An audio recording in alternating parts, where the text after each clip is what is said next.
My friends, you're about to meet Arthur Knight, the man, the myth, the legend. This place is a Northwest Indiana institution. I hope you enjoy it. I had a blast making it.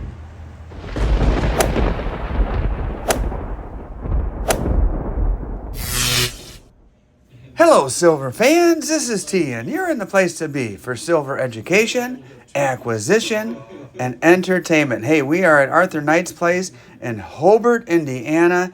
And boy, oh boy, this is like stepping back in time. You are going to learn a lot. You are going to see an absolute honey hole of a coin shop. And if you enjoy coin shop videos, be sure to hit that like button and subscribe. Hey, I make a whole bunch of these videos all over the place, and this is one of my absolute best. Sit back and enjoy.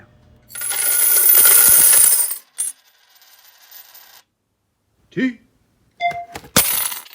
Okay, Mr. Arthur Knight, I feel like I should call you Sir Arthur Knight. Okay, thank you. You've been in the coin business a long time. Let me just say it's quite an honor to have the opportunity to speak with someone of your stature in the coin collecting and precious metals community.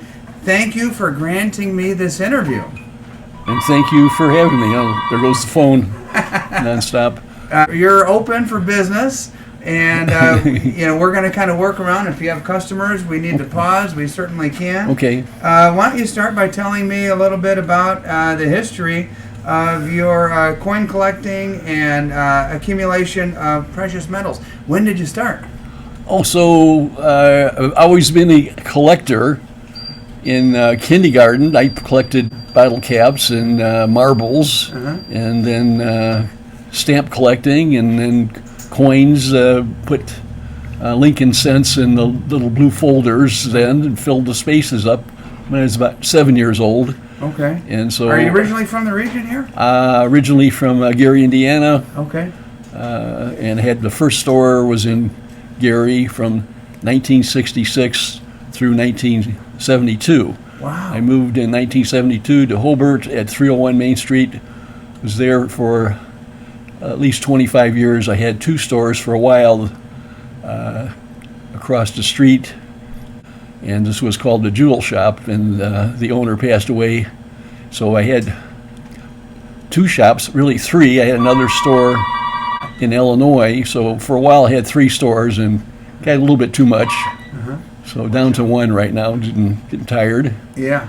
And so you've been in it since the 60s. So I started in Gary, Indiana in 1966 full time. I always was buying and selling at auctions and the coin clubs. So I always was playing the game, in other words. Yeah. Building my collection and selling my extra coins. And then I put everything away. Full-time student at Valparaiso University. Had a junky 57 Chevy. It was all rusted out, and it was not really good on a date because it was so rusted out. I had a piece of plywood on the floor so you wouldn't fall through. So took my coin collection and sold it. Got a brand new car. Wow. And I saw you could turn the coins into money very easily. So that's kind of a start. Wow. So that's ancient history. So Well, back in 1965, a Chevy Impala listed like $2,900. I think I ended up like at $2,350 for a brand new car. So shows you how coins have gone up, and so has car prices. I used to own a 64 SS, Okay, black see? on black, and Oh, boy, nice. I love that car. Oh yeah, so that's changed my status as a chick. Your car was important then. Yeah. Well, I'll tell you what, from owning a car that had rusted out floorboards to a coin dynasty, you've come a long way, sir. Okay, thank you. This shop, a former bank, how cool is that? Very unique in many respects. It allows you to have a nice vault there behind you. Yeah, that's where I wanted from across the street, and I always saw this when it was available. I thought I better grab it. So the history of the building was built in 1890, and so the building's very old and falling apart. It put a new roof on, fixed it up. Hopefully it holds up, but it's like built like a fort. The floor, we tried to run another phone line. It's like reinforced concrete. You couldn't get through it. So it's still standing, and some of the other buildings in Hobart have fallen in because they're over 100 years old. Let's talk a little bit about coin collecting. How has it changed over the years? How would you summarize? Well, what you're doing is helping me, because we used to have ads in the phone book, which nobody reads the phone book anymore. Oh. And so I'm happy that you're on YouTube, and I do have a young man that does my eBay and the computer things, because that's the new world where Yes. you don't need a store anymore. All you need is a computer and maybe a safe for safekeeping. And so the world has changed. It certainly has, and I've made coin shop videos just like this one, literally all over the country. I'd like to see coin shops like yours stay open through the decades for people to enjoy for years to come. There's something special about walking in a coin shop and taking time to peruse and snoop and see what deals you can find and neat old stuff. Okay. How about silver stacking? I mentioned that term to you a little while ago. You hadn't heard of silver stacking. What was the accumulation of silver? So it's different than coin collecting now. People are saving silver bars, and they're even looking for older silver bars. Right. And then I did have some silver bars, I think it's from Scottsdale, Arizona, that they'll like little bricks, and you could stack them up. So that's the only thing that I remember about silver stacking, because they were Literally stacking. stackable. Yeah. So that may be a good gimmick for their product, which I didn't realize. That's maybe a new term, silver stacking. Yeah, I think it's over the last 4 years or so. And to your point, the internet has brought a lot of people into the hobby of coin collecting and the lifestyle of silver stacking, or the accumulation of silver and gold and other precious metals. Was there a term for people who acquired and just hoarded away silver and gold prior to silver stacking? Well, maybe we'd call people gold bugs if they were, buying gold. They were a gold bug, which is real money rather than the paper we have now. Yeah. That's, and I looked at one of your $20 bills. There says in gold coin, and so that's when you could turn this in for real gold, but not anymore. Yeah, that's quite a relic from the past, that's for sure. We talked a little bit about new people coming into coin collecting, silver stacking, and they're walking into coin shops for the first time. Do you have any advice for people walking into a coin shop for the first time regarding etiquette? What are the do's and don'ts, or are there any? Oh, yes, absolutely. When I was 15 and going to Chicago and trying to look for a bargain, and I remember to one old-time dealer, I says to him, "I'll give you $20 for your coin." And he says, "You do not say that to me, that you'll give me. You say, will you take $20? So there's ways of being rude that I didn't realize. And so there is etiquette in bargaining. And some of the people, when we orally set on a price, and then when they change their mind, that upsets me, because now I'm the old timer and telling them they need to have their etiquette or manners. So there is some room to negotiate in prices? Yes, but in a nice way, not a... You're not at a flea market. Yeah, well, that's it. The pickers, they always say, "What are you thinking?" In other words, you're going to give up your price on your rare antique, and what are you thinking? So they come into me because they're watching the pickers on TV, and they're going to be a bargainer. And it depends what mood I'm in or what time of day it is. Maybe I'll put up with it for a bit. I hear you have a little less patience at lunchtime.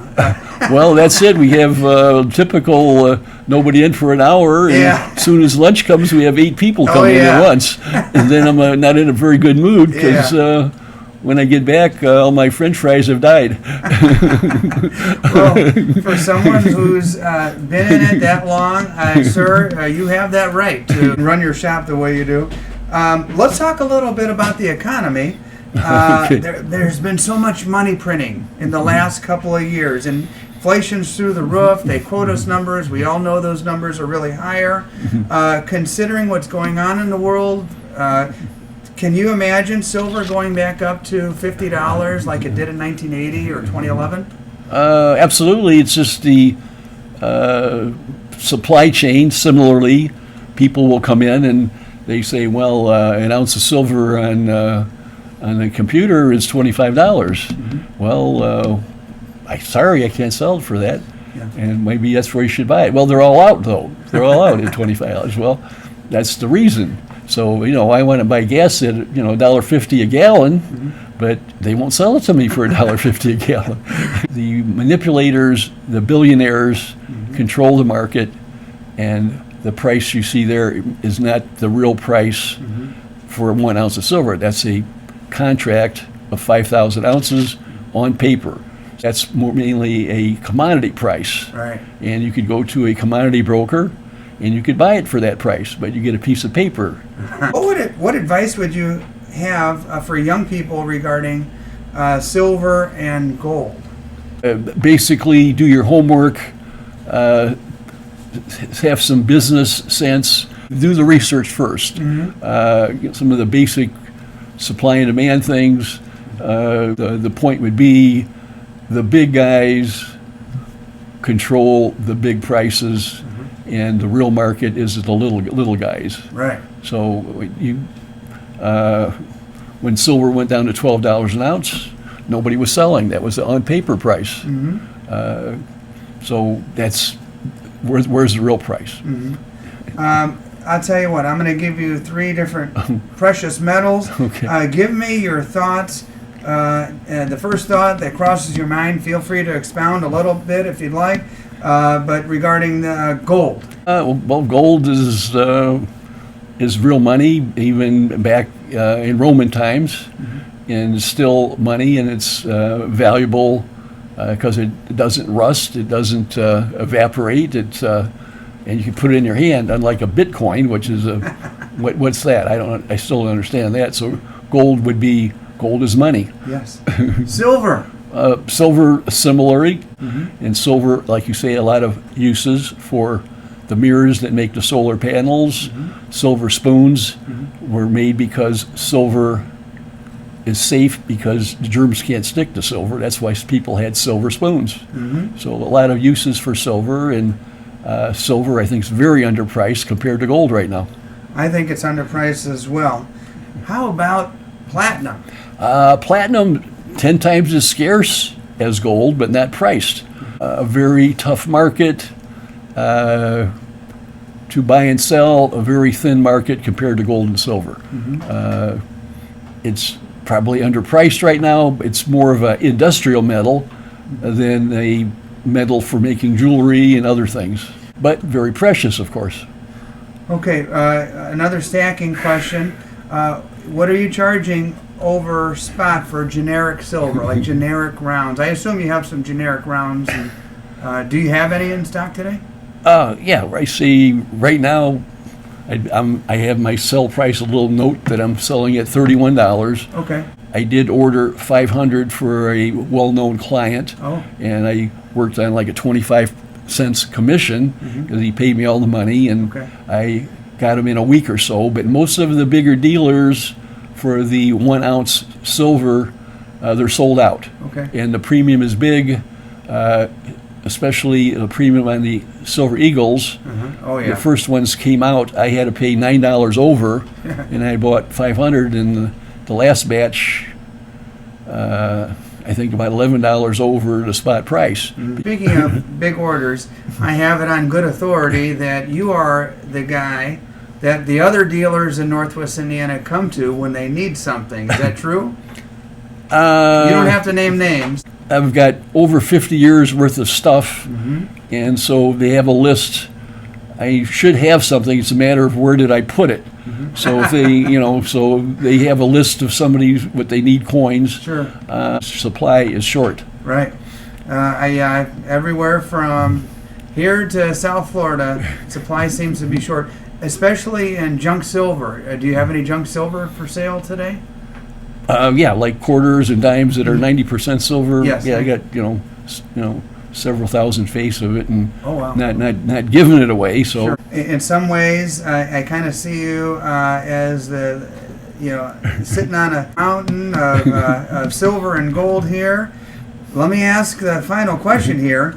Do you ever plan to retire, or are you just having too much fun here? well, it's not like work. In other words, when I was young, I worked in a steel mill, and I couldn't wait till 4 o'clock to get out of the place. And what am I going to do? Sit home and watch TV if I'm retired? Good for you. Good So- for you, sir. So I'm trying, but a lot of health problems, so I'm not here every day. I've got to see the doctors, but I'm still moving. Well, I'm glad you're still moving. I'm glad you're here today. And I'll tell you what, Mr. Knight, it's been an absolute pleasure. You've been, someone that everyone in Northwest Indiana who knows anything about coins respects and admires. And thank you so much for the time. Thank you. Hey, a special thank you also goes to my channel members who support my endeavors. And now, if you're familiar with my videos, this is the point in time where I reveal what I purchased. Look there, a 1987 Libertad. I needed that one for my collection. Another one I picked up just for good measure. A quarter ounce that, according to Mr. Knight, looked like it had been hit by a train. And a dos pesos for $104. You're not going to pass that up. And the star of the show, take a look at this, Silvertown Old School 10-ounce bar. Look at the back here. It is a waffle back, and I was so happy to find that at the bargain price that I found it. Hey, what do you think? Did you enjoy the show? Leave me a comment, and thank you once again for watching.